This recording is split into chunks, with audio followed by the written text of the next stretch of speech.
औज़ु बिल्लाहि मिनश्शैतानिर्रजीम बिस्मिल्लाहिर्रहमानिर्रहीम। पनाह मांगता हूँ मैं अल्लाह की शैतान मरदूद से। अल्लाह के नाम से शुरू जो बहुत मेहरबान निहायत रहम वाला है। सब तारीफ़ है अल्लाह के लिए जो मालिक है सारे जहान वालों का, बहुत मेहरबान निहायत रहम वाला है। मालिक है जो रोज़ जज़ा का। हम तेरी ही इबादत करते हैं और तुझी से मदद मांगते हैं। हमको सीधा रास्ता चला, रास्ता उनका जिन पर तूने इनाम किया, ना कि उनका जिन पर तेरा ग़ज़ब हुआ और ना बहके हुओं का। सदक़ल्लाहुल अज़ीम।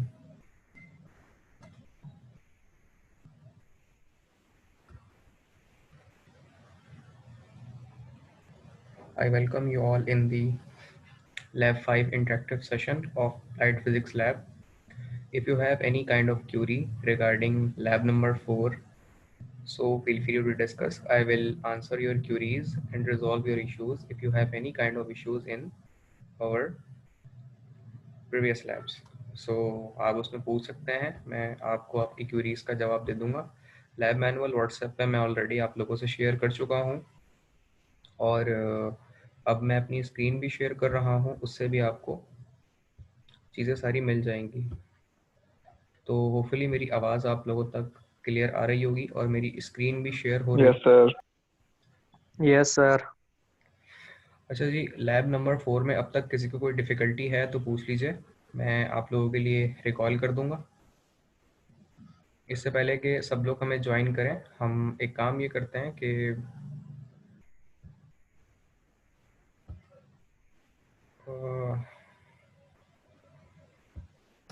कुछ वीडियोस जो प्रीवियस वीडियो हैं हमारी अप्लाइड फिजिक्स की, हम वो देख लेते हैं। अच्छा जी, सर्दी कैसी हो रही है आपकी तरफ वैसे? सर बहुत है। सर एकदम और जबरदस्त। ज़बरदस्त हो रही है? बहुत है सर। सही। तो हम ये वीडियो देखते हैं फ़िलहाल। ये 2 पार्ट्स में थी लैब 4 की और ये मैं आप लोगों से शेयर करता चलता हूँ और इसको दिखाता हूँ। ये आपने देख ली होगी। मैं बस एक, तब तक सब लोग ज्वाइन कर रहे हैं, मैं जस्ट एक रिव्यू करवा रहा हूँ। सर एक छोटी सी रिक्वेस्ट है, अगर पॉसिबल हो तो हमारी जो लैब्स हो रही है उनकी एक प्लेलिस्ट बना लें आप, ताकि अगर हम डायरेक्ट आपका यूट्यूब चैनल अप्रोच करते हैं तो उलझन ना हो कि हमारे कोर्स से रिलेटेड क्या है या क्या नहीं है। असल में आप गौर करें, मैं प्लेलिस्ट तो उसकी बना रहा था लेकिन वो मुझसे अभी बन नहीं सकी। मैं कोशिश करूँगा, मैं इस तरह कर लूँगा अब। लेकिन उसमें यह है कि आप जो भी वीडियो जाए ना, चाहे वो परफॉर्मेंस की हो या लाइव इंटरेक्टिव वीडियो हो, उससे पहले अप्लाइड फिजिक्स लिखा हुआ है, तो इस तरह मिल सकती है वो आपको। Okay sir. बाकी ये यार और वीडियो भी देख लो, मतलब उसके ऊपर भी मेरे व्यूज़ बढ़ जाएंगे, मतलब इससे ऐसे भी तो लालच कर सकता हूँ मैं। यस सर, देख लेंगे, बिल्कुल देख लेंगे। बहरहाल मैं कोशिश करूँगा, मैं वो बना लूँगा। आपकी सजेशन अच्छी है। मैंने शुरू में सोचा था इस तरह, लेकिन असल में मैं इवन एक लेक्चर रिकॉर्ड करता हूँ तो मुझे वो 3 जगह शेयर करना पड़ता है। ड्राइव के ऊपर रखता हूँ, LMS के ऊपर रखता हूँ, फिर इसका मैं वर्ड में अलग रिकॉर्ड बना रहा होता हूँ और इवन उसको अपलोड करना, फिर सस्टेनेबल कनेक्शन मेंटेन रहना और साथ बैठे रहना, इसके बाद भी एक बहुत लंबा प्रोसीजर होता है। तो उसके अंदर एक प्लेलिस्ट बनाना भी, वो आप सही कह रहे हैं, बीच में हो सकता है, लेकिन बहुत सारे इसमें मसरूफियात हो जाती हैं। बहरहाल हम कंटिन्यू करते हैं और कोई डिफ़िकल्टी अब तक किसी को हो लैब के हवाले से तो पूछिए। यूट्यूब चैनल नेम मेरा है जनाब इंजीनियर अदील ख़ान। जहाँ से मैं वीडियो ये चला रहा हूँ यही नाम है, इंजीनियर अदील ख़ान। बहरहाल अभी दिखा दूंगा जब प्रीवियस में वीडियो आएगी। यही नाम है ना? हाँ, इंजीनियर अदील ख़ान। तो इसमें है, इसको ये है कि आप सब्सक्राइब कर लें तो मेरी जो भी लेटेस्ट वीडियो आएगी वो आप तक पहुंच जाएगी। लेकिन आपके काम की फ़िलहाल तो वो अप्लाइड फिज़िक्स ही है, लेकिन दीगर चीज़ों को भी देख लें। मैं 7th सेमेस्टर को भी पढ़ा रहा हूँ और बीच में जूनियर्स को भी पढ़ा रहा हूँ।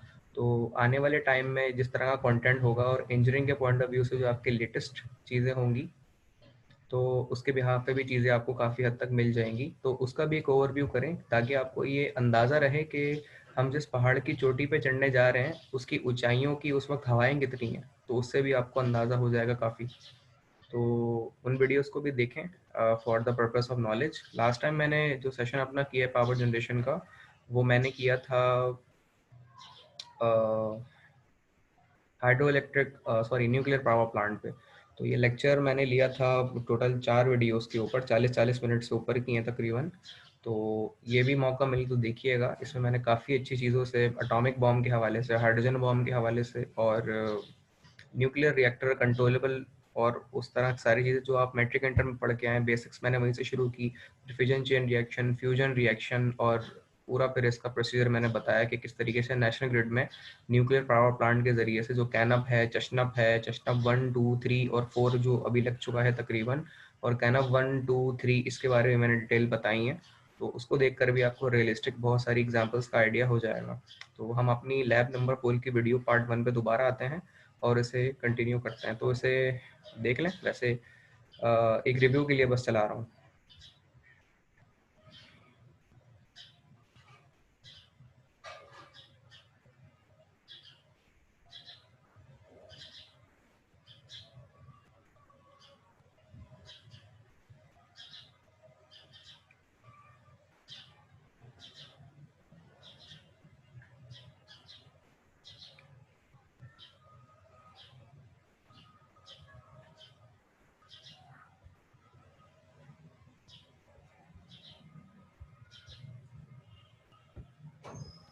अच्छा जी, ये तो पार्ट 1 की वीडियो हो गई। यहाँ पे पार्ट 2 के ऊपर मैं आता हूँ।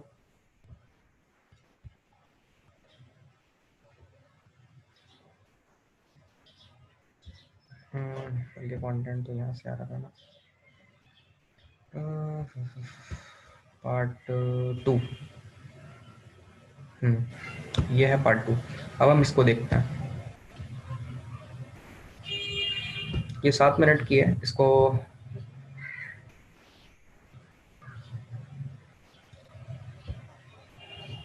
होपफुली इसमें आवाज़ नहीं आ रही होगी, लेकिन मैं उससे बता देता हूँ। सर्किट के हवाले से मैं बता रहा था कि ये सोर्स होती है, देन स्विच होता है, आर और सी जो है आपस में सीरीज में कनेक्ट होते हैं। आर और सी जो सीरीज में कनेक्ट होते हैं उनके साथ वोल्ट मीटर आप कनेक्ट करते हैं पैरेलल वे में, और वोल्टेजेस को मेजर करते हैं जो चार्जिंग वोल्टेजेस प्रोड्यूस हो रहे होते हैं कैपेसिटर के अक्रॉस। तो वो मैंने मेजर करके आपको दिखाए हैं जब कैपेसिटर चार्ज हो रहा होता है। यहाँ तक किसी को कोई डिफिकल्टी है तो पूछ लीजिए, वरना हम नेक्स्ट पेज पे जाते हैं अब, और यहाँ पे हम डिस्कस करते हैं कि कैपेसिटर जब चार्ज हो रहा होता है तो वो जीरो इनिशियल लेवल से चार्ज होते होते होते होते फिर वो यहाँ तक पहुँचता है, और कैपेसिटर अपने 0.7 टाउ टाइम्स 0.7 टाउ टाइम्स कितनी एम्पलीट्यूड रखता है, और 1 टाउ में कैपेसिटर 63% चार्ज हो जाता है, और फिर 1 टाउ, 2 टाउ, 3 टाउ, ये टाउ बेस चलता रहता है, और उससे फिर हमारे कैपेसिटर के अंदर चार्जिंग स्टोर होती है, और कैपेसिटर 5 टाउ में आके ये 1 टाउ, 2, 3, 4 और 5 टाउ में कैपेसिटर फुली चार्ज हो जाता है, यानी अपने अंदर एनर्जी स्टोर कर लेता है in the form of electric charge. ठीक है, क्लियर है यहाँ तक जनाब? कोई डिफिकल्टी तो नहीं है किसी को? तो कैपेसिटर फुली चार्ज इस तरह से करता है। ये हम अपने रीडिंग्स के मुताबिक भी ये कर्व अगर बनाना चाहें तो बना सकते हैं। मैंने लास्ट टाइम बता दिया था कि एक्सेल से के डेटा को लेके आप अपनी रीडिंग को डेटा को लेके किस तरीके से कर्व बना सकते हैं। वो आई थिंक किसी को भी डिफ़िकल्टी इसमें नहीं होगी, और मैं आप लोगों से वो शेयर कर भी चुका था सारी चीज़ें।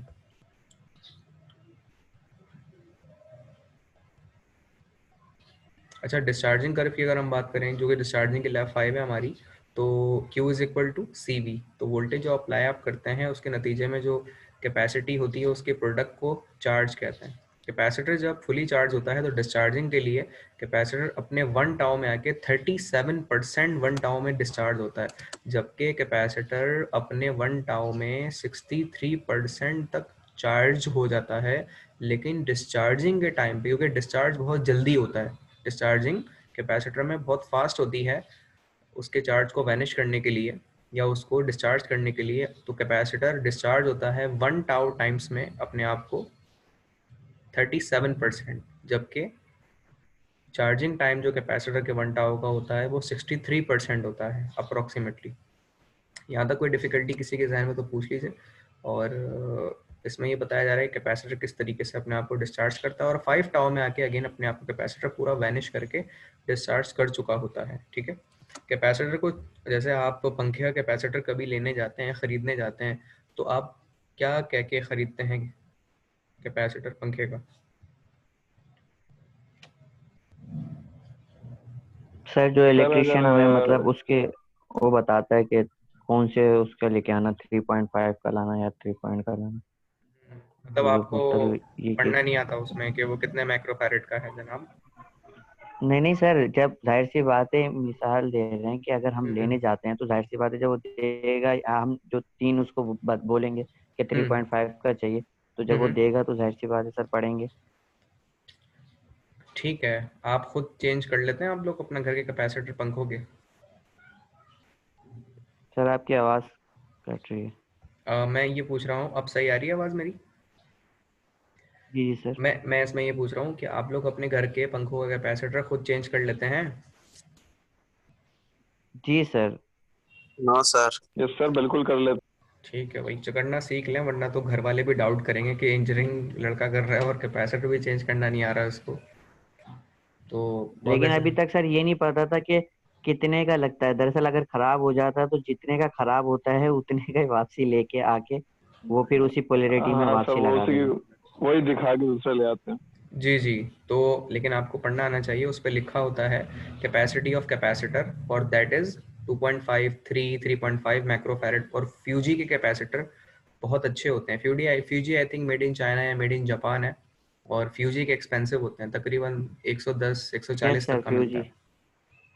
तो कैपेसिटर रिप्लेस करने का तरीका एसी का जो है वो बहुत आसान है। एसी मींस एसी करंट जो कि पंखों में लगता है, दोनों तारे उसकी खोलें, और एसी में पोलैरिटी नहीं होती, सीधा लगाएं उल्टा लगाएं कोई फर्क नहीं पड़ता इससे, क्योंकि एसी में पोलैरिटी नहीं होती। और फिर उसको आप वही ज्वाइन करके टेपिंग कर दें और पंखा आपका सही तरह चल जाएगा। बाज़ वक़्त पंखा नहीं चल रहा होता या स्लो हो जाता है, तो उसकी वजह यही होती है कि कैपेसिटर आपको रिप्लेस करने की ज़रूरत होती है। तो फ्यूजी कैपेसिटर इसमें सबसे नहीं बेस्ट लेवल के हैं जी। सर। बोलें। सर लास्ट टाइम जब चेंज सर किया क्या था बोलते तब हैं हम अगर लोग इलेक्ट्रिकल में। पोलैरिटी कोई एक बोल रहे हैं एक आप वक्त कह में। रहे हैं अच्छा सर, मैं अब्दुलरहमान बात कर रहा हूँ सर। ये क्या मैं ये कह रहा हूँ कि अगर पोलैरिटी आप कह रहे हैं कि चेंज इसमें वो नहीं होता, लेकिन ऐसा होता है कि अगर हम उल्टा लगा दें, मतलब पहले जो लगा था उसके अपोजिट लगा दें तो पंखा उल्टा घूमने लग जाता है सर। नहीं, ऐसा नहीं है। आप अगर तारे चेंज कर देंगे उल्टी सीधी तो हो सकता है, लेकिन कैपेसिटर सर वो जिन। छोटे जो होते हैं ना टेबल फैंस, जी। ये जो सोलर वाले होते हैं छोटे टेबल फैंस, उसमें ये होता है कि अगर आप वायरिंग उल्टी लगाते हैं तो वो उल्टा घूमना शुरू हो जाते हैं। बट अगर यस हम सर। जो सीलिंग फैंस होते हैं जो एसी डीसी दोनों पे वर्क करते हैं, तो उसमें ऐसा नहीं होता। अगर हम उसमें वो उल्टी वायरिंग लगाते हैं तो वो जो उसका सर्किट होता है वो जल जाता है। बिल्कुल सही है, लेकिन जो खुर्शीद फ़ैन आते हैं एसी और डीसी के, उसके एसी के दो तारे अलग होती हैं और डीसी की दो तारे अलग होती हैं। तो डीसी की जो तारे होती हैं वो पॉजिटिव नेगेटिव पे चलती हैं, और पंखा उससे उल्टा घूम सकता है, और उल्टा घूमने के नतीजे में वो जल सकता है। इसीलिए हमें पोलैरिटी का बहुत ख़ास ख्याल रखना पड़ता है एसी डीसी फ़ैन में। लेकिन मैं सिर्फ एसी सीलिंग फैंस की बात कर रहा हूँ, जिसमें हम लगा रहे होते हैं तो पोलैरिटी आगे पीछे हो सकती है। पंखा सिर्फ एसी वाले, एसी डीसी की बात नहीं कर रहा हूँ, जो सिर्फ एसी वाले सीलिंग फैन होते हैं उनमें कैपेसिटर उल्टा या सीधा लगाया जा सकता है, क्योंकि एसी में पोलैरिटी नहीं होती। क्लियर है यहाँ तक बात जनाब? Yes sir. अब्दुल रहमान साहब यस शायद सर। कुछ पूछ रहे थे, तो पूछ लीजिए, आपका हैंड रेस था, अगर क्यूरी नहीं है तो। सर ये बेसिकली आप ये बता दीजिएगा, ये टाउ क्या है? वहाँ यहाँ 1 टाउ से लेकर जो 5 टाउ तक का जिक्र है, चार्जिंग का और डिस्चार्जिंग का, ये क्या है sir? Tau is exactly a time constant. ये वो टाइम बताता है जिसके इंस्टेंट ऑफ टाइम के ऊपर कैपेसिटर अपने आप के अंदर कितना चार्ज स्टोर, या वोल्टेज की सूरत में कितना वोल्टेज चार्ज स्टोर कर लेता है, मैग्नीट्यूड की सेंस में। तो उस चीज़ को हम कहते हैं कि ये इसका टाइम कांस्टेंट है। टाइम कांस्टेंट से हमें ये पता चलता है द रिलेशन बिटवीन कितने टाइम में कितना कैपेसिटर ने चार्ज के एवज वोल्टेज अपने अंदर स्टोर किया है। तो ये जो टाइम कांस्टेंट का कर्व है, time constant versus charge store by the capacitor, हमें ये स्टडी बताता है चार्जिंग में और डिस्चार्जिंग में। यहाँ तक कोई मजीद सवाल किसी का? No sir. ठीक है जी, तो हम इस डिस्कशन को आगे बढ़ाते हैं। कोई मजीद सवाल किसी का है तो पूछें, वरना हम आगे डिस्कशन अपनी करते हैं। Q is equal to C V formula charging का है और चार्ज ऑफ कैपेसिटर का है। इसके अंदर जो वी सी है आपके, वी सी इक्वल टू यानी कैलकुलेटेड कैपेसिटर की voltage V S multiply by 1 minus exponential minus T divide by R C. जब इसको आप सॉल्व करते हैं तो आपको चार्जिंग का रिलेशन इससे मिल जाता है। ये चार्जिंग के रिलेशन का फॉर्मूला है। डिस्चार्जिंग के रिलेशन का फॉर्मूला ये नहीं है, बल्कि इसका रिलेशन कोई दूसरा है। यहाँ पे ये गलती से दिखा दिया गया है क्योंकि डिस्चार्जिंग की जो लेवल है 5 है हमारी, तो लास्ट मैंने ये लैब करवा दी थी, लेकिन अभी सिर्फ एक रिकॉल के लिए करवा रहा हूँ ताकि सब लोगों की नॉलेज में वीडियो भी परफॉर्मेंस की आ जाए।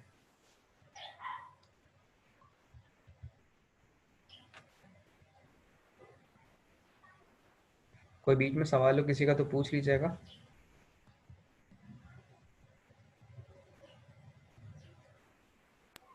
अभी तो कोई सवाल नहीं सर। ठीक है जी, तो वीडियो में मैंने ये रीडिंग उसके बाद देन दिखाई थी।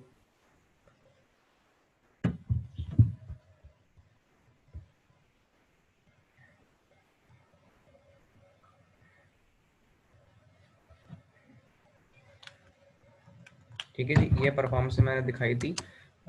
असल में ये कैपेसिटर भी जो मुझे मिला था इसकी तारें टूटी हुई थी, तो मैंने ये छोटी तारें बड़ी मुश्किल से इसकी लेग के अंदर घुसाई हैं और उसके बाद फिर इसको चलाया है, वरना कैपेसिटर छोटी रेटिंग का था। सर तो आपकी आवाज कट रही है, आपके इंटरनेट का इशू है शायद। अब सही आ रही है सर आवाज़ मेरी? आवाज कर रही है। अब सही आ रही है मेरी आवाज़? अब सही है सर। अच्छा जी, मैं ये बता रहा था कि कैपेसिटर जो यहाँ पे लगा हुआ है, कैपेसिटर जो यहाँ पे लगा हुआ है, इसके दोनों वायर्स लेके मैंने यहाँ पे लगा दिया। ये ध्यान में रखें कि नेगेटिव वे में आके नेगेटिव लगेगा और पॉजिटिव पे आके पॉजिटिव लगेगा। डीसी में सर पोलैरिटी आवाज होती अब है। तक सही है। आवाज़ सही नहीं है, जेब सी बात है भाई। चले मैं रिपीट करता हूँ दोबारा। थोड़ा सा और इशू कर रही है सर बीच में। अच्छा, मैं दोबारा रिपीट करता हूँ, शायद अब बेहतर हो गया कनेक्शन। मैं ये बता रहा था कि जब आप कैपेसिटर कनेक्ट करते हैं डीसी पोलैरिटी में, तो डीसी पोलैरिटी में कैपेसिटर जब आप कनेक्ट करते हैं तो नेगेटिव यहाँ कनेक्ट होगा वायर और पॉजिटिव यहाँ कनेक्ट होगा। कैपेसिटर का नेगेटिव और पॉजिटिव में फ़र्क क्या होता है? जो कैपेसिटर की दो लेग्स होती हैं, जो छोटी लेग होती है वो नेगेटिव होती है और जो बड़ी लेग होती है वो पॉजिटिव होती है। और दूसरा, यहाँ पे एक कैपेसिटर के यहाँ पे लाइन लगी होती है negative negative negative negative negative negative, तो वो नेगेटिव पे नेगेटिव पे कनेक्ट होता है और पॉजिटिव पे कुछ भी इंडिकेशन नहीं होती, तो फिर इसका मतलब एक नेगेटिव है तो दूसरा पॉजिटिव हो गई लेग के मुताबिक। क्लियर है यहाँ तक? इलेक्ट्रॉनिक सर्किट के अंदर ये ध्यान में रखें कि जब आपने कैपेसिटर डीसी के अंदर पोलैरिटी के उलट लगाया तो ये कैपेसिटर फट जाता है और बड़ा धमाके से फटता है ये कैपेसिटर जब भी एम्पलीफायर्स या इस तरह के सर्किट्स में लगाते हैं।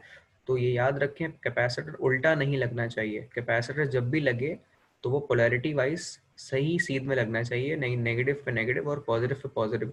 डीसी में आपने उल्टा लगा दिया तो वो ब्लास्ट कर जाएगा, लेकिन एसी में कैपेसिटर लगाते हैं तो आप उल्टा सीधा लगा सकते हैं, उसमें पोलैरिटी की कोई गुंजाइश नहीं होती, कोई मैंडेटरी पार्ट नहीं होता। तो एसी में पोलैरिटी ना होने के नतीजे में आप कहीं पे भी एडजस्ट कर सकते हैं, जबकि डीसी में पोलैरिटी का ख्याल रखना पड़ता है। क्लियर है यहाँ तक बात?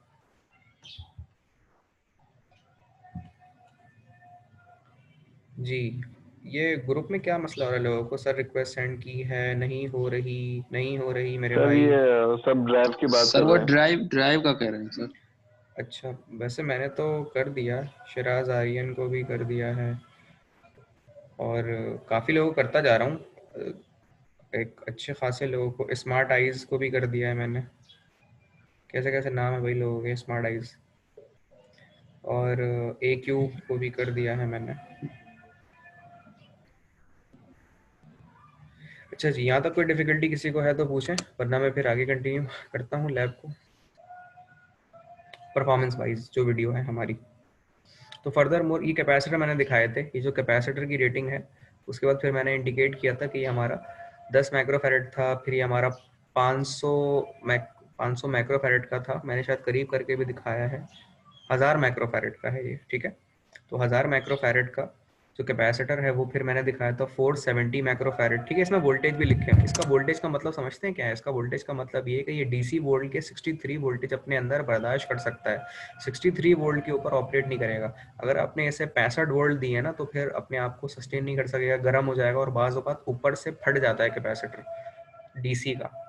इसीलिए मैं एक मरतबा एक यही चीज़ कर रहा था, पावर सप्लाई मैंने बनाई थी, वो शायद मैं ले गया था 70 वोल्ट डीसी में या शायद 50 वोल्ट डीसी में।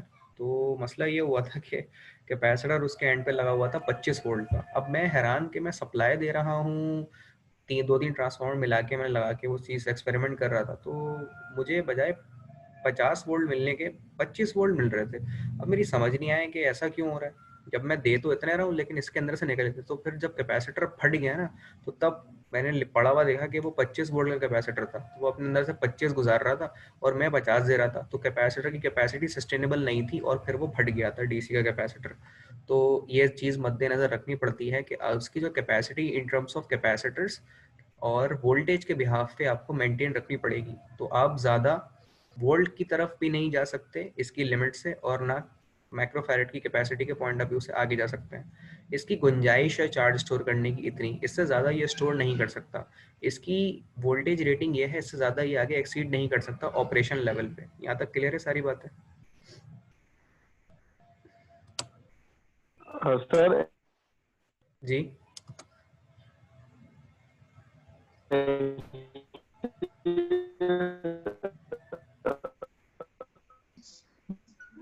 वॉइस का मसला हो रहा है सर। नहीं, इनकी तरफ से हो रहा है। आपकी आवाज़ थोड़ी कट रही है ज़रा। सर मैं ये कह रहा था जी जी सर मैं ये कह रहा था कि जो एसी कैपेसिटर होता है उसकी भी यही प्रॉपर्टीज होती हैं कि अगर उसको ज़्यादा वोल्टेज दिया जाए या उसकी कैपेसिटी से ज़्यादा चार्ज दिया जाए तो वो भी ब्लास्ट हो जाता है, या उसके साथ भी कोई इश्यूज होते हैं? नहीं, ऐसा नहीं है। एसी के कैपेसिटर मोटर में लगे हुए, आपके कंप्रेसर में लगे हुए या डीप फ्रीजर में लगे हुए, वॉशिंग मशीन में, पंखों में लगे हुए कैपेसिटर्स जो होते हैं उनके रिलायबिलिटी के मुताबिक है। जैसे मिसाल के तौर पे हम पंखों को बहुत ज़्यादा इस्तेमाल करते हैं, तो ज़्यादातर पंखों के अंदर कैपेसिटर रिप्लेस करने पड़ते हैं आपको। जैसे लोगों के घरों में 2-2 3-3 दिन तक भी कंटिन्यूस पंखे चल रहे होते हैं, तो उसमें कैपेसिटी बहुत ज़्यादा इस्तेमाल होती है और उसका जो अंदर का सेरेमिक मटेरियल केमिकल होता है ना, वो उतनी सस्टेनेबिलिटी 24 घंटे 48 घंटे बर्दाश्त नहीं कर पाता। फिर होता ये कि उसका मवाद फट के अंदर से निकल जाता है, लेकिन वो ब्लास्ट नहीं करते एसी के कैपेसिटर। उनमें ये खासियत होती है क्योंकि हमारी जो सप्लाई 220 वोल्ट्स आ रही होती है उनके लिए वो डिज़ाइन हुए हुए होते हैं। ऑब्वियसली पीछे से 220 से ज़्यादा वोल्ट नहीं आ पाते, और अगर वो आ जाए तो वो कैपेसिटर फिर ख़राब हो जाता है आपका। और ये फैक्टर्स होते हैं एसी कैपेसिटर में, लेकिन वो ब्लास्ट नहीं करता। वो लीकेज हो जाएगी, उसमें से मवाद निकल जाएगा ब्लैक कलर का और ग्रे कलर का, लेकिन वो ऐसे ब्लास्ट करके फटते नहीं है कैपेसिटर जो एसी के होते हैं। तो वक्त के साथ साथ जिस मटेरियल, लोकल कैपेसिटर्स भी आते हैं, मुख्तलिफ ब्रांड के आते हैं, उनमें सबसे अच्छे जो हैं वो आपके किसके आते हैं, फ्यूजी के, और नंबर 2 पे अंबर के कैपेसिटर हैं जो ज़्यादा अच्छे आते हैं। और स्नाइडर के भी अच्छे आते हैं, पाक फैन के पहले अच्छे आते थे, सोगो के आते थे, लेकिन ये सब लोकल अब आ रहे हैं। सिर्फ फ्यूजी का बेस्ट है इनमें क्योंकि वो महंगा भी है। फिर उसको लेने की भी निशानी है। फ्यूजी में भी 2 तरह के कैपेसिटर आते हैं, जिसके ऊपर आर लिखा बना होता है ना, आर फॉर रजिस्टर्ड, तो वो आपका सही कैपेसिटर होता है, और उस पर होलोग्राम बना हुआ होता है फ्यूजी कैपेसिटर। तो ये निशानी होती है सही कैपेसिटर को चूज करने की। आगे कंटिन्यू करते हैं। कोई सवाल यहाँ तक किसी का है तो पूछ लें। इसके बाद जो है फिर मैंने ये दिखाया कि हम कैपेसिटर को कनेक्ट करने के बाद पॉजिटिव पॉजिटिव की जगह, नेगेटिव नेगेटिव की जगह, और ये मेरा मॉड्यूल है चार्जिंग और डिस्चार्जिंग कैपेसिटर का। इसमें रजिस्टर लगा हुआ है आपका, कितना लगा हुआ था, 10 किलो ओम का, और ये एक स्विच है इसका जिसके ज़रिए ये ऑपरेट हो रहा है। ठीक है, इसका ये स्विच है, जैसे ही ऑपरेट होगा। यहाँ वोल्ट मीटर लगाया हुआ है मैंने डीसी के ऊपर रख के, इसकी रेंज 20 वोल्ट्स रखी हुई है, और उसके मुताबिक मैंने एडजस्ट करके डीसी के 20 वोल्ट पे इसको रखा हुआ है। होपफुली सबने वीडियो देख ली होगी, लेकिन मैं फिर भी चला रहा हूँ विदाउट वॉइस ताकि मैं इसके ऊपर एक्सप्लेन कर सकूँ। साथ ही साथ मैंने ये दोनों तारे लेके कैपेसिटर के लेग्स के दरमियान पैरेलल में रखकर वोल्टेज अक्रॉस मेजर कर रहा हूँ कैपेसिटर के। और यहाँ पे 12 वोल्ट की बैटरी लगी हुई है सप्लाई की, और उसके साथ साथ ये रीडिंग्स मैंने एक्सप्लेन कर दी थी आपको कि 2 वोल्ट, 4 वोल्ट, 6, 8, 10, 12 किस तरह चलेगा। वो 3300 माइक्रोफैरेड के एवज लगा हुआ है। ठीक है, अच्छा रजिस्टर मैंने 10K का लगाया नहीं, ये मुझे याद नहीं है क्योंकि मैं मेजर करना भूल गया, मुझे अभी याद आया। तो इसमें मसला ये कि इस पे जो लगा हुआ था ना बाय डिफॉल्ट वो वही है, ठीक। तो रजिस्टर का एग्जैक्ट मुझे याद नहीं है कि वो कितने ओम का था, लेकिन बहरहाल रीडिंग आ रही है उससे। यहाँ तक कोई सवाल किसी के जहन में है तो पूछ लीजिए।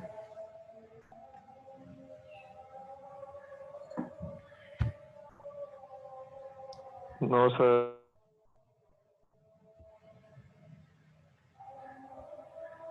ये रीडिंग्स को भी मैंने एक्सप्लेन कर दिया था, ये किस तरह कैलकुलेटेड लेवल पे और मेजर लेवल पे आएंगी। पहले ये 3 कॉलम फिल होंगे, पहले ये 2 कॉलम फिल होंगे, फिर उनके एवज आपके टाइम को इस्तेमाल करते हुए कैलकुलेटेड चार्ज और मेजर चार्ज को आप चार्ज को यहाँ पे लिखेंगे, इनलिस्ट करेंगे, और इस तरह ऑब्जर्वेशन कॉलम आपका फिल होगा, ठीक है। 5 से 6 रीडिंग सिर्फ इसमें आएंगी जो कि इसमें मेजर की जाएंगी टोटल, क्योंकि इसके आगे वो जाता नहीं है, मैक्सिमम वोल्ट बड़ा जल्दी अचीव हो जाता है आपको, और इसमें टाइम बड़ी प्रिसाइज लेवल पे काउंट करना पड़ता है। और ये एक्सपेरिमेंट कम से कम 2 से 3 लोगों के हवाले से होगा जो सिर्फ इस पे काम करें, क्योंकि वीडियो बनाना, रीडिंग नोट करना, वोल्ट मीटर को देखना, ये एक साथ एक बंदा करेगा तो ज़रा डिफिकल्ट होता है।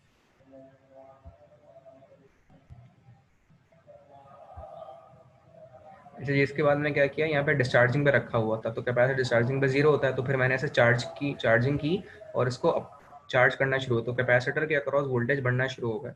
अब देखिए कितना क्विक वे में बढ़ रहा है ये, ठीक है, क्विक वे में बढ़ रहा है। अब इसने मैक्सिमम जल्दी जल्दी अचीव करना शुरू कर दिया है, ठीक है। आप इसको देखें, इतने में अजान हो रही है, मैं खामोश हो जाता हूँ।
Hello sir.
अच्छा जी, तो मैंने ये कर्व बताया आप लोगों को किस तरह से ये चीज़ चलती है।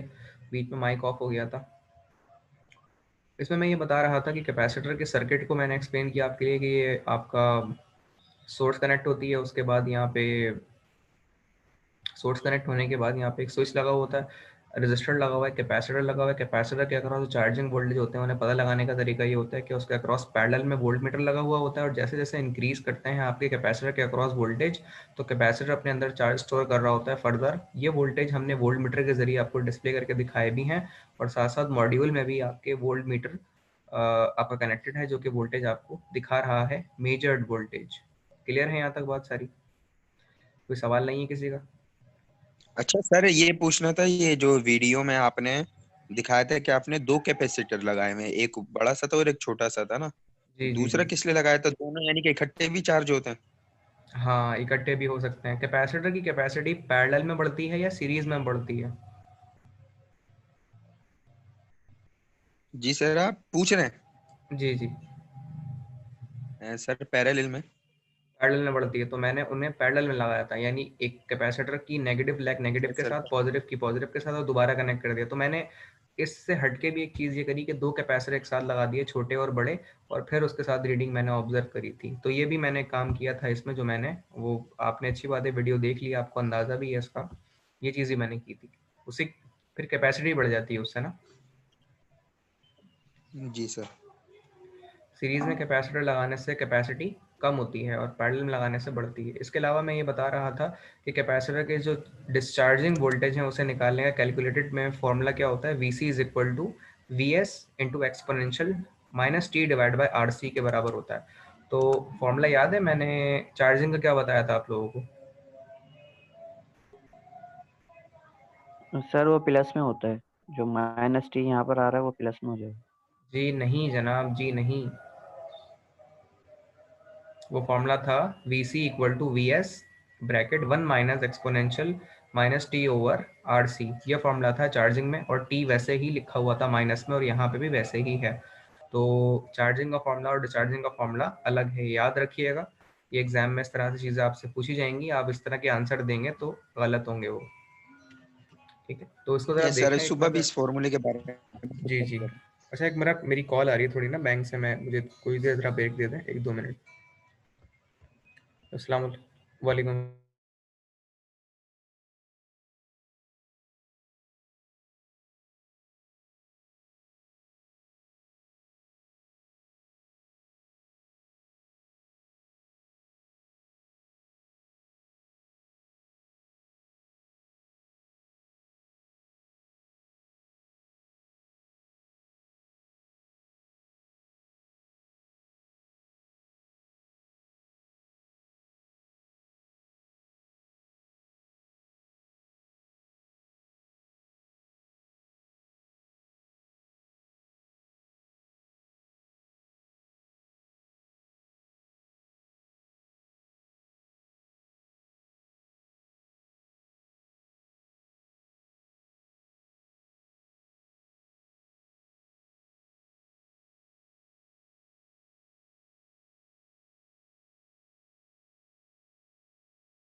जी सॉरी फॉर द इंटरप्शन। हम कंटिन्यू करते हैं लैब के फर्दर प्रोसेस को। कोई यहाँ तक सवाल किसी के जहन में तो पूछ लीजिए, वरना हम आगे कंटिन्यू करते हैं। नहीं कोई मसला किसी को तो कंटिन्यू करते हैं। नो सर, कोई सवाल नहीं। सर बस जी कैलकुलेशन में थोड़ी प्रॉब्लम थी, वो तो जब प्रैक्टिकली करेंगे तो और ज्यादा क्लियर हो जाएगा ना सर। ठीक है, लेकिन क्या प्रॉब्लम है? सर जिस तरीके से यानी कि डिवाइड वो मल्टीप्लाई हो रहा है, फिर क्या कहते हैं सेकंड का हिसाब है इसमें, जो तो लास्ट वाले ब्रैकेट है जिसमें टाइम हम लिख रहे जी इसमें बहुत आसान तो है। आप कैलकुलेटर लेके बैठे पहले तो। कैलकुलेटर है आपके पास? हैं। जी सर है, लेके बैठे नहीं है, लेके बैठे हैं। लेके बैठो, मैं बता रहा हूँ तो मैं कर लेना साथ साथ, तो आप ऐसे सीख जाएंगे ना, क्योंकि और किसी ने मसला ये बताया नहीं है। आपका मसला है, बता देता हूँ मैं यहीं पे ही। जी ठीक है, एक मिनट सर।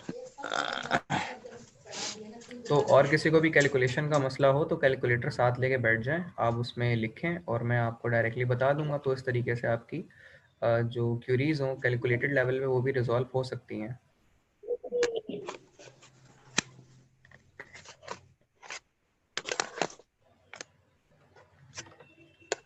यस सर बोले। कैलकुलेटर तो आपके पास साइंटिफिक है ना? Yes sir, yes sir. ठीक है। तो इसमें फॉर्मूला सबसे पहले तो ये है कि ये जो एक्सप्रेशन होती है ना, ये वाली V C equal to V S exponential minus T upon R C की जो है, इसे आपको आपका चार्जिंग वोल्टेज मिल जाएगा। ठीक है, चार्जिंग वोल्टेज या कैलकुलेटेड वोल्टेज जिसे कहते हैं।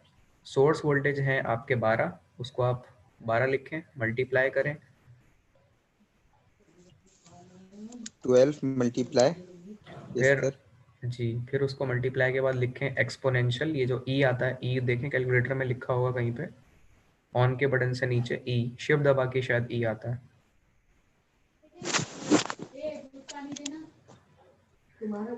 E for Euler. सही है, एक्सपोनेंशियल दबा दिया सर। अच्छा जी, एक्सपोनेंशियल और फिर एक ब्रैकेट दबाएं, उसमें आप लिखें माइनस, माइनस और ये टाइम लिखा हुआ है 236। 236 सर। ठीक है, उसके बाद हम वापस फॉर्मूले की तरफ आते हैं और इसमें देखते हैं डिवाइड ले बना है, उसके बाद स्लैश डिवाइड वाला, डिवाइड सर। और उसके बाद आप यहाँ लिखें आर की वैल्यू। आर की वैल्यू यहाँ पर है 10 किलो, यानी 10 multiply by 10 to power 10।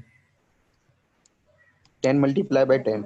Sorry 10, वो एक्सपोनेंट पावर में लिखना है आपको, उसमें नहीं लिखना 10 मल्टीप्लाई 10 का मतलब 10 इंटू 10 की पावर 3। अच्छा 10 इंटू 10 सर। जी 10 इंटू 10 की पावर 3।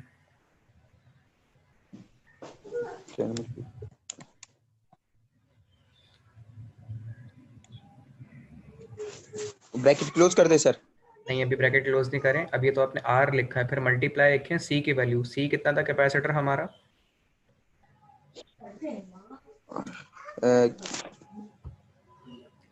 ये लिखी सी की वैल्यू 3300 10 टू पावर -6। ये भी मल्टीप्लाई हो रहा है ना सर इससे?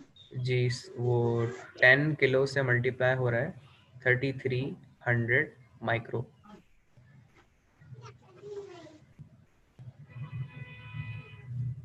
डबल 300 सर, और मल्टीप्लाई बाय 10 टू पावर -6।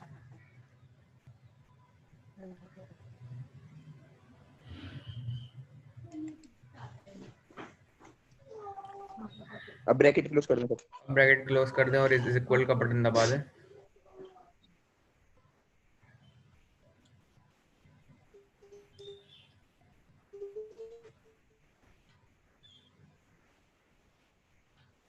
तो इसका जवाब क्या आ रहा है? सिंटैक्स एरर बता रहा है सर। तो आपको एक्सपोनेंट लिखना नहीं आता ना 10 टू पावर, मेरे भाई आपने इंटर किया है, डिप्लोमा किया है?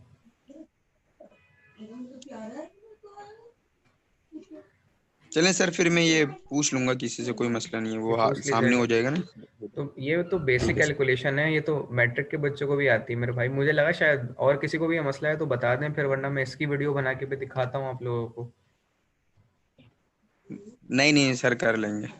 तो ये वैसे सिंपल है, मेरी ये वीडियो आप दोबारा देख लीजिएगा, उसमें मैंने बता दिया तरीका कि साइंटिफिक कैलकुलेटर में एक्सपोनेंट और लिखने का तरीका होता है, शायद आप बीच में मिस्टेक कर रहे हो, लेकिन फिर भी डिफिकल्टी अपने कोलीग से पूछ लीजिएगा, वरना यूनिवर्सिटी खुलने के बाद आप डायरेक्टली मेरे पास आ जाइएगा, मैं आपको उसमें सिखा दूंगा ये, ठीक है ना। आगे हम कंटिन्यू करते हैं अपनी वीडियो को, लेकिन अगर कोई चीज़ नहीं आती तो उसमें मसला कोई नहीं है, लेकिन उससे पूछे ज़रूर, चाहे वो छोटी से छोटी क्यों ना हो और चाहे वो बड़ी से बड़ी क्यों ना हो। अगर आपको कोई चीज़ नहीं आती तो उसको सीखें और बिल्कुल अच्छी तरह सीखें। हम आपके साथ, हर टीचर आपको इंशाल्लाह कोऑपरेट करेगा। और ऑब्वियसली हमारे फासले यहाँ पे बहुत ज़्यादा हैं, कुछ चीज़ें सामने बैठ के सिखाई जाती हैं, कुछ चीज़ें लाइव शायद हर एक समझ नहीं सकता उसे, लेकिन कोई भी डिफ़िकल्टी होती है एंड पे तो आप ज़रूर पूछें। मैं इंशाल्लाह अपनी तरफ से बिल्कुल क्लियर करूँगा, लेकिन अगर आप ना कर सके तो बताइएगा ज़रूर मुझे ना, ठीक है मामून।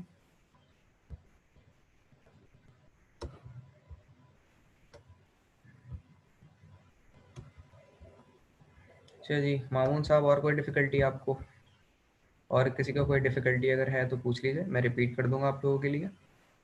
किसी को कोई भी डिफ़िकल्टी नहीं है लैब में अभी तक? मामून या अब्दुल रहमान सेकंड, कोई भी डिफ़िकल्टी नहीं है किसी को? आगे चलें हम। नो सर, अभी कुछ भी नहीं। चलें जी, तो बस मैं ये कह रहा था, कोई चीज़ समझ में नहीं आए तो बहरहाल पूछ लें, मैं रिपीट कर दूंगा। लेकिन कुछ ऐसी चीज़ कैलकुलेशन की अगर वो यहाँ नहीं हो सकती तो यूनिवर्सिटी खुलने के बाद इंशाल्लाह, लेकिन पूछ लीजिएगा, उसको ऐसे ही छोड़ के मत जाइएगा कि भाई वो फिर रह जाती है। आगे हम कंटिन्यू करते हैं इसको। रीडिंग्स के हवाले से मैं बता रहा था कि अगर आपको वन टाउ निकालना है तो वन टाउ निकालने का फॉर्मूला क्या होता है, यानी सिंपल टाउ। तो सिंपल टाउ जो आप निकालते हैं तो उसे फॉर्मूला होता है tau is equal to R into C. R की वैल्यू ये रही और सी की वैल्यू ये रही, इन दोनों को मल्टीप्लाई कर दें तो आपको यहाँ से 33 मिल जाएगा। अच्छा, 5 टाउ अगर निकालना है तो 5 यानी जैसे ये आर सी बनता है 1 टाउ, तो अगर आपको 5 टाइम्स निकालना है आर सी तो इसकी वैल्यू को 5 से मल्टीप्लाई कर दें, तो 33 को 5 से मल्टीप्लाई करेंगे तो 165 आ जाएगा, ठीक है। यहाँ पर ये चीज़ इस तरीके से आ जाती है। इन रीडिंग्स में कोई मसला अभी तक किसी को कि हमने 1 टाउ कैसे निकाला और 5 टाउ कैसे निकाला? No sir. अच्छा, इसमें सिंपल ये है, 1 टाउ का मतलब ये है कि 33 सेकंड्स में कैपेसिटर अपने आप को डिस्चार्ज करेगा, और 5 टाउ का मतलब कि 165 सेकंड्स में अपने आप को फुली डिस्चार्ज कर लेगा कैपेसिटर। तो इसका ये मतलब होता है टाउ में।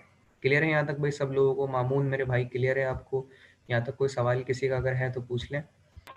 यस सर, क्लियर है। ठीक है अच्छा जी। सर, वीडियो में जो देखा था जी जी। तो उसमें ये टाइम आप अलग से काउंट कर रहे थे ना सर? ये टाइम तो उसमें जी शो नहीं हो रहा था ना? जी जी, नहीं नहीं, हाँ वो चीज़ सही है। इसमें दो चीज़ें हैं, ये जो आप टाउ निकाल रहे हैं ना ये कैलकुलेटेड है, और जो मैं अपने आंखों से देख रहा था वो टाइम उस वक्त, वो मेरा मेजर टाइम है। ये दो अलग अलग टाइम होते हैं, एक है कैलकुलेटेड जो रीडिंग से कैलकुलेट लेवल का निकलता है, और एक टाइम वो होता है जो मेरा ऑब्जर्विंग या मेजर टाइम होता है। इसमें फ़र्क हो सकता है क्योंकि ये कैलकुलेटेड वैल्यूज़ का टाउ है, और एक मेजर्ड वैल्यू का वो टाइम निकलता है जो लास्ट वाला कॉलम है ना। क्लियर है यहाँ तक बात? Yes sir, yes sir. Continue करते हैं हम आगे जनाब कैलकुलेशन की तरफ। तो 1 टाउ कैलकुलेशंस ऐसे निकालते हैं और 5 टाउ कैलकुलेटर से इस तरीके से निकालते हैं, ठीक है। लेकिन ये कैलकुलेटेड है। अब हम आगे चलते हैं। कैपेसिटर शुरू में ना फुली चार्ज होगा तो उसने सबसे ज़्यादा वोल्टेज यानी कि 12 वोल्ट इस रीडिंग में अपने अंदर स्टोर किए हुए होंगे। अगर आप इसको देखें तो यानी कैपेसिटर के जो मेजर्ड वोल्टेज होंगे ना, जो उस वक्त चार्जिंग के सबसे पहले 0 सेकंड्स में, यानी आपने डिस्चार्ज करना शुरू किया, कैपेसिटर को डिस्चार्ज कैसे करेंगे मॉड्यूल के अंदर, कोई बताएगा?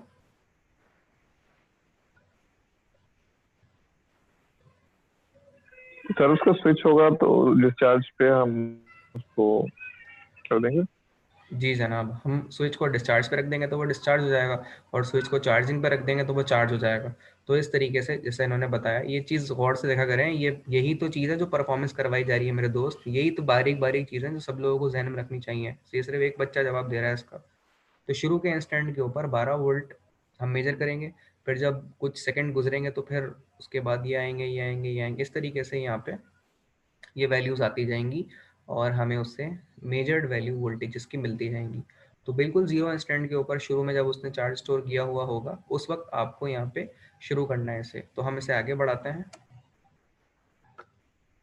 तो ये आपके मेजर्ड वोल्टेज हैं जो कैलकुलेटर, सॉरी, मेजर्ड हैं जो आपके मीटर के अक्रॉस आपको मिल रही होंगी। मेजर्ड वैल्यू जो हम मेजर करते हैं अपने हाथों से, वोल्ट मीटर से पढ़ के खुद जो मेजर करते हैं उसे वीएम यानी मेजर्ड वोल्टेज कहा जाता है।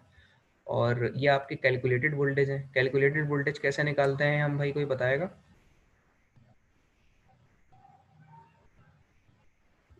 यस सर, उसका फॉर्मूला है। और वो फॉर्मूला क्या है? सर वो है Q C is equal to C V C. नहीं, ये फॉर्मूला नहीं है उसका। फॉर्मूला था वीसी नहीं सर। डिस्चार्जिंग के अंदर, VC is equal to VS multiply by exponential to the power minus T upon RC bracket close. ये फॉर्मूला मैंने अभी मामून साहब को भी बताया था कैलकुलेटेड लेवल पे, तो मैं वही चीज़ बता रहा हूँ। तो ये फॉर्मूला याद रखिएगा। इस तरह की बारीक बारीक चीज़ें भी पूछी जाती हैं वाइवा में। तो वीसी का जो फॉर्मूला था वो डिस्चार्जिंग का अलग होता है और चार्जिंग का अलग होता है। अभी एक्सपेरिमेंट हम डिस्चार्जिंग का कर रहे हैं तो उसका ये फॉर्मूला होता है। उसके बाद जब आपको वीएम और वीसी मिल जाएगा तो वीएम को यहाँ रखेंगे, सी से मल्टीप्लाई कर देंगे तो ये सारे कॉलम्स आ जाएंगे। वीसी ये वाला कॉलम है, तो इनमें हर एक वीसी को 1 बाय 1 रखते जाएंगे और कैपिटल सी से मल्टीप्लाई करते जाएंगे। तो इनको मल्टीप्लाई करते करते आपको क्यू के पूरे कॉलम की यहाँ पे चार्ज मिल जाएगा। तो ये आपका कैलकुलेटेड चार्ज होगा और ये आपका मेजर चार्ज होगा। और जिस टाइम के एवज आपको ये रीडिंग मिलेंगी वो ये टाइम ये वाली रीडिंग्स का होगा। क्लियर है यहाँ तक सब लोगों को बातें? आगे चलें हम। Yes sir.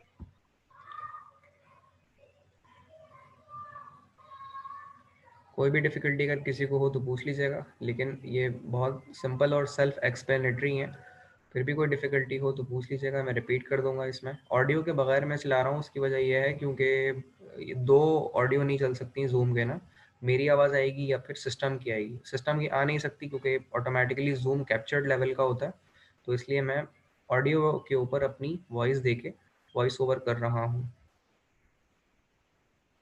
तो इस तरीके से ये सारी चीज़ें फुलफिल होंगी। अब हम एक्सपेरिमेंटल रिजल्ट्स के ऊपर आएंगे और उसको पता लगाएंगे। मैंने ये चारों पांचों कॉलम आपको एक्सप्लेन कर दिए हैं। तो अब हम आते हैं मॉड्यूल की परफॉर्मेंस की तरफ कि किस तरीके से डिस्चार्जिंग को हम ऑब्जर्व करेंगे।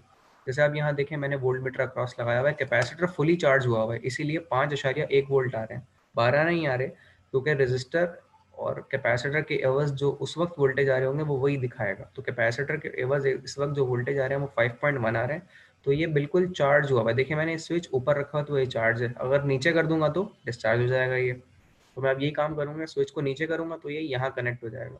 तो जब ये डिस्चार्जिंग की तरफ जाएगा, कैपेसिटर अपने वोल्टेज जो चार्जिंग लेवल पे होंगे वो ख़त्म करना शुरू करेगा। और फिर एक बंदा साथ इसके होना चाहिए जो कि टाइम को नोट कर रहा हो कि इतने सेकंड में कितना हो गया, इतने सेकंड में कितना हो गया, इतने सेकंड में कितना हो गया। तो ये 2-3 लोग मिलके एक्सपेरिमेंट परफॉर्म करेंगे। तो हम आगे कंटिन्यू करते हैं। वोल्टेज यहाँ भी आ रहे होंगे और इसके अलावा मीटर रखा हुआ है, वहाँ पे भी वोल्टेज आ रहे हैं जो कि 5.22 हैं। थोड़ा बहुत फ़र्क होता है रीडिंग्स का, लेकिन वो बहुत ज़्यादा कोई मेन मसला नहीं है।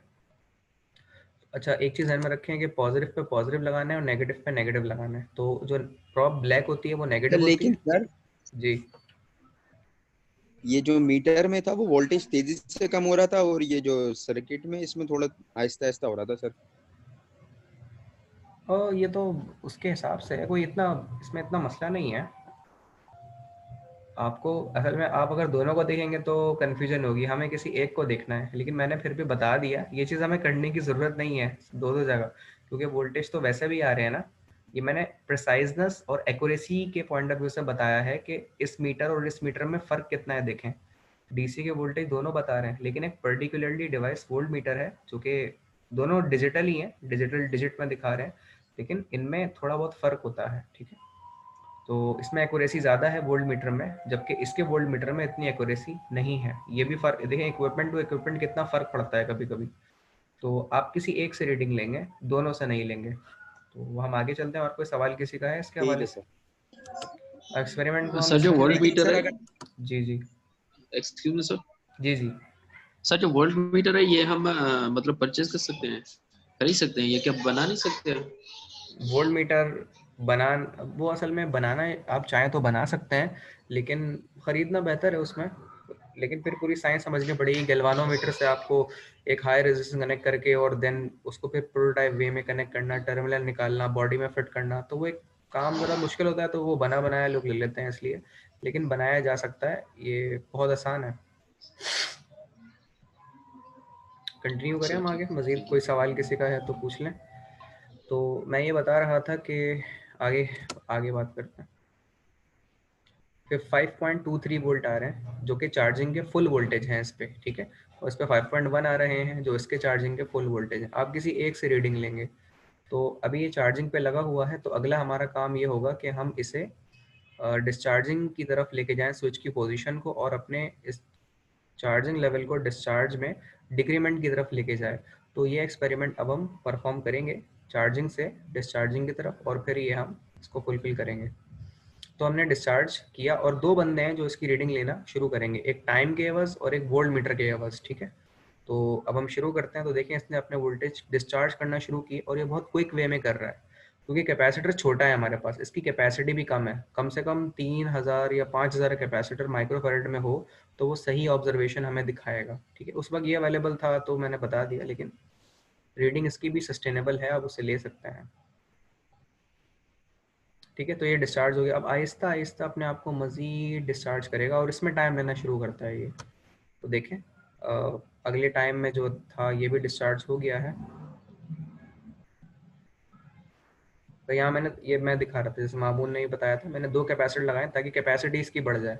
मैंने सोचा था वो दूसरा एक और लगा लूँगा, लेकिन वो मेरे जहन से निकल गया। फिर वो एक और एक्सपेरिमेंट की भी वीडियो मैंने बनानी थी, तो वो सही है, दूसरा क्यों लगाया ये बताएंगे जरा? दूसरा मैंने क्यों लगाया, कोई और बताएगा मैंने 2 कैपेसिटर क्यों लगा दिए भाई? सर कैपेसिटी बढ़ाने के लिए। कैपेसिटी बढ़ाने के लिए मैंने दूसरा कैपेसिटर भी लगाया है, क्योंकि असल में मुझे लगाना था 3000 से 5000 के दरमियान, लेकिन मुझे लैब में अवेलेबल मिला 1000 माइक्रोफैराड का कैपेसिटी, इसीलिए मैंने 1000 पे किया। तो 2 कैपेसिटर लगाने से उसकी कैपेसिटी बढ़ जाती है, लेकिन फ़र्क इतना नहीं पड़ा, क्योंकि वो था ही 10 माइक्रोफैराड और एक था 1000 माइक्रोफैराड, तो इतनी कैपेसिटी का फ़र्क नहीं पड़ा। लेकिन जो मेरी लैब नंबर 4 की वीडियो है उसमें मैंने 3-4 कैपेसिटर आपको दिखाए थे, तो अगर मैं मज़ीद उन्हें भी इंकॉर्पोरेट करूँ तो उनसे भी मुझे अच्छी खासी कैपेसिटी मिल जाएगी, ठीक है। तो कम से कम 5000 माइक्रोफैराड का कैपेसिटर लगे तो रीडिंग ज़रा मुतमईन लेवल की आएंगी। यहाँ तक कोई और डिफ़िकल्टी किसी को है तो पूछ लीजिए, वरना हम आगे चलते हैं। हाँ सर। अच्छा जी, इसके बाद फिर अच्छा सर, हमने जो ये 2 वोल्ट है, जी 2 वोल्ट मीटर है, तो जैसे जिस वक्त हम रीडिंग कर रहे होंगे, अगर वोल्ट किसी की भी ले लें तो कोई इतना इशू तो नहीं है ना? नहीं नहीं, ये एक ही है। देखिए इसमें डिजिट कितने आते हैं, ये एक आ रहा है, लेकिन ये कितना एक्यूरेट है, ये आखिर का एक और 4 के बाद वाला भी बता रहा है, लेकिन ये 4 के बाद वाला नहीं बता रहा। तो इसमें एक्यूरेसी प्रिसाइजनेस कम है और इसमें एक्यूरेसी प्रिसाइजनेस ज़्यादा है। इसमें रेंज सेलेक्ट कर सकते हैं, इसमें रेंज सेलेक्ट नहीं हो सकती। ये पूरा मल्टीमीटर है, लेकिन ये सिर्फ 1 वोल्ट मीटर है, ठीक है। तो ये फ़र्क है इसमें। तो इट्स अप टू यू कि आप ओके क्या सर, लेना ओके। चाहते हैं। कंटिन्यू करते हैं आगे, और कोई ठीक है। सवाल किसी का नहीं है तो चलिए फर्दर देखें। फिर ये डिस्चार्जिंग लेवल पे आके, और यहाँ पे एक और ऐसी मज़ीद दिखा रहा है कि वक्त के साथ जाते जाते किस तरह से अपने आप को डिस्चार्ज करता जा रहा है, करता जा रहा है, फिर ये लाइंग टाइम लॉन्ग एक एक्सपेरिमेंट है जिसको आपको बैठ के देखना पड़ेगा कि अगले आने वाले कुछ 50 सेकंड बाद या 60 सेकंड बाद अपने आप को किस तरह डिक्रीज करेगा। तो फिर उसके मुताबिक टाइम आप यहाँ नोट करेंगे। तो आपका टाइम यहाँ पे वो 10 20 30 वाला होगा, ये इन्होंने असल में वो टाइम लिख दिया है जब चार्जिंग के बाद से डिस्चार्जिंग दोबारा कंटिन्यू कर ली थी। लेकिन आपको ऐसा मसला नहीं है, आप इसमें अपना टाइम वो ले सकते हैं जो आप खुद अपना स्टॉप वॉच से मेजर करेंगे, 2 सेकंड, 5 सेकंड, 6 सेकंड या 16 सेकंड, 10 सेकंड, 60 सेकंड के हिसाब से, ठीक है। अच्छा, यहाँ तक फिर हम क्वेश्चन आंसर्स के ऊपर आ रहे हैं। व्हाट इज अच्छा, ये मैनुअल भी पढ़ लेते हैं फिर हम, अगर फर्दर कोई वीडियो डेमोन्स्ट्रेशन नहीं है तो देखें। उसके बाद 0.4 से 0.25 पे आ गया था, तो ये डिक्रीमेंट होता जा रहा है। फिर मैंने एक हरकत और की थी इसमें कि जब ये बिल्कुल एंड पे चला गया था ना, तो मैंने दोबारा इसको चार्जिंग पे लगा दिया था, तो ये दोबारा वहीं से ही चार्ज करना शुरू कर दिया था, जबकि वोल्टेज कैपेसिटर पूरा डिस्चार्ज नहीं हुआ। मैंने इसे दोबारा चार्जिंग पे लगा दिया था, अगर आप देखें गौर से, तो ये दोबारा वहीं से चार्ज करना शुरू कर दिया। वोल्टेज अब बढ़ने लग गए, चार्जिंग यस बढ़ने सर। लग गई और कैपेसिटी के मुताबिक उसकी स्टोर होने लग गया। तो 4.7 4.6 से ऊपर तकरीबन नहीं जाता है, ये तकरीबन 4.8 हो गया, 5 तक चला जाएगा लेट से। तो ये इसकी कैपेसिटी के मुताबिक इसके ऊपर चार्जिंग वोल्टेज स्टोर होते जा रहे हैं और हमें ये चार्जिंग में पता लग रहा है। अब चार्जिंग के बाद अगर मैं दोबारा डिस्चार्ज करना है जैसे 5 वोल्ट के बाद, तो हम इसको चार्ज स्विच से डिस्चार्ज स्विच की तरफ लेके जा सकेंगे, और डिस्चार्ज स्विच की तरफ लेके जाने के बाद हम ये करेंगे कि ये डिस्चार्ज होना शुरू हो जाएगा। तो इस तरीके से हम अपनी चार्जिंग और डिस्चार्जिंग इसमें कर सकते हैं। ठीक है, मैं जो वीडियोस आपको बना के दे रहा हूँ उनको डाउनलोड कर लें, जो यूट्यूब की नहीं है। यूट्यूब पे तो सस्टेन रहेंगी क्योंकि वीडियो ज़रा बड़ी बन जा रही है, तो इसीलिए ये सस्टेन नहीं रह पा रही। तो इस वीडियो को फुलफिल हम कर लेते हैं और फिर क्वेश्चन आंसर सेशन डिस्कस करेंगे अगले सेशन में। इसको यहाँ हम एंड करते हैं क्योंकि वो यूट्यूब पे ना वीडियो अपलोड नहीं हो रही, ये 1 घंटे से ऊपर की बन जा रही है, तो इसलिए वो मसला कर रही है। तो फिर मैं यहाँ से ये जस्ट क्वेश्चन आंसर इसके रहते हैं, फिर ये सेशन को हम दोबारा कंटिन्यू करेंगे और फिर वहाँ से हम अपने लैब 8 को भी इंशाल्लाह आज फुलफिल कर लेते हैं। तो हम कुछ बीच में 10 मिनट का ब्रेक लेते हैं नमाज का, असर का, और उसके बाद फिर 10 मिनट बाद दोबारा ये सेशन कंटिन्यू करेंगे। तो आप सब लोग भी साथ रहिएगा, stay tune with this lab. ठीक है, ठीक है सर।